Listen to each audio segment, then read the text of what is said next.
Alors, qu'est-ce qui vous avait arrivé? Qu'est-ce qui vous avait amené ici? On s'est vu il y a un mois? On s'est vu début janvier.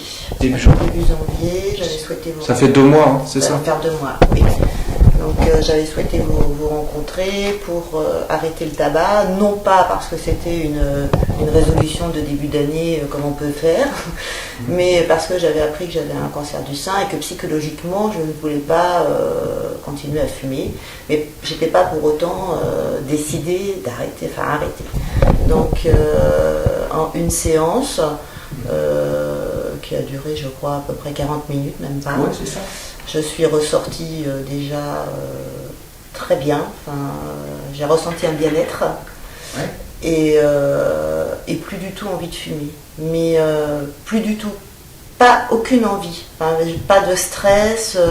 Avant je ne pouvais pas sortir sans avoir un paquet de cigarettes dans mon sac parce que ça y est, c'était le stress, je trouve un bureau de tabac. Là, le paquet de cigarettes reste à la maison, il est là sous mon nez et franchement, je ne ressens absolument pas. Vous fumiez depuis longtemps? Ah, ça faisait 30 ans que je fumais. 30 ans que je fumais à peu près, pendant longtemps j'ai fumé 2 paquets par jour, après j'ai fumé 1 paquet parce que bon... Vous avez dû voir avec cette méthode que vous pouvez voir des gens fumer, ça vous fait plus rien? Ah non, plus mais rien. Ça ne me fait pas envie du tout. Non, ils sont à côté de moi, c'était justement mon angoisse. Je disais, bon, il va y avoir des soirées avec des gens que je connais très bien et qui sont tous fumeurs. Et là, ça va être très compliqué à gérer. Eh bien non, prennent des cigarettes et franchement, ça ne me fait pas envie.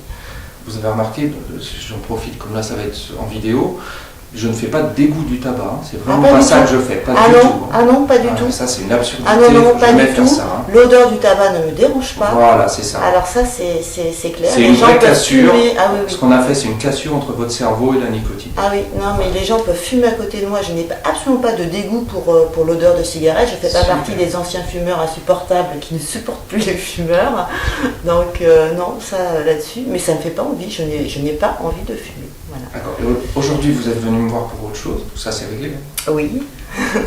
Donc aujourd'hui, je suis venue vous voir pour suite à une séance de chimio, pour lequel ça ne s'est pas trop bien passé. Donc j'ai été malade pendant 3 jours après cette séance. Donc voilà, pour m'aider. Et alors là... Ouais, c'est un peu difficile à expliquer parce que c'est vraiment quand vous allez avoir la prochaine chimio, vous allez voir ce qui se passe. Ouais. Vous avez dû voir que là on a fait des tests, qu'il n'y a plus de bouffée de chaleur.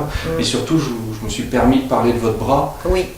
Donc comme j'ai eu, voilà, vous voyez dans un sale état. Comme j'ai eu donc l'ablation du sein avec toute la chaîne ganglionnaire, donc j'avais le bras droit qui était, on peut dire, très handicapé, je pouvais pas le lever, et en l'espace de même pas une minute, mon bras, voilà. Il n'y a plus de gêne, ça tire plus, il n'y a plus rien. Il n'y a plus de gêne du tout. Donc ça c'est par l'hypnose sur point de résonance. Donc voilà. Merci. Merci. Alors madame, on se revoit, c'est ce matin que vous avez eu votre chimio. Et oui, donc deuxième séance, donc j'avoue qu'avant d'y aller j'étais un petit peu inquiète quand même. La trouille. Ouais, parce que la première séance c'est relativement mal passé. La séance elle-même se passe bien, c'est après les effets secondaires qui se passent beaucoup moins bien. C'est-à-dire que pendant 3 jours, des nausées très importantes, une grosse fatigue. Vous aviez un traitement pour empêcher les nausées? Ah oui, j'ai des médicaments à prendre, donc 3 fois par jour avant les repas, mais ça n'a pas été du tout efficace. Enfin, c'est pas, ça a peut-être aidé quand même, parce que vous ne pouvez pas savoir si vous ne l'aviez pas pris. Je sais que j'étais malade. Oui, ça c'est sûr. Non, mais on peut pas être sûr que ça peut être efficace. Parce que, oui, peut-être que ça pourrait être pire, c'est ça, oui, effectivement. C'est possible. Donc je m'étais dit que pour la deuxième séance, je ne voulais pas revivre cette chose-là. Donc comme nous étions vus pour l'arrêt du tabac et que vous connaissiez... J'ai inventé quelque chose de spécifique pour supprimer complètement tous les effets de la chimio en une séance. Donc là, comment ça s'est passé? Comment ça se passe? Donc on s'est vu, on a déjà fait une séance. Et puis là, donc ce matin, j'y suis allée. Ouais. Et là, on se revoit. Et là, franchement, c'est dommage parce que j'aurais pu venir vous voir le lendemain de ma première séance. Ouais, ça aurait été pas mal, ou la veille, même, ça aurait été mieux. J'ai un témoin qui est pas très loin, qui pourrait éventuellement me dire dans quel état j'étais, mais c'était vraiment pas dans cet état-là. Donc là, je me sens bien. Je me sens...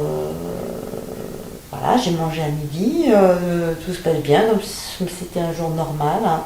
Donc... Et vous n'avez rien pris, hein, pas de traitement? non, midi, non, j'ai rien pris. Là, vous n'avez rien de particulier, il n'y a plus d'envie de vomir, il n'y a rien.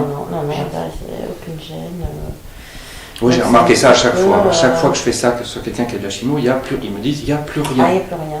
Il n'y a plus rien. On peut vivre normalement, il n'y a plus rien.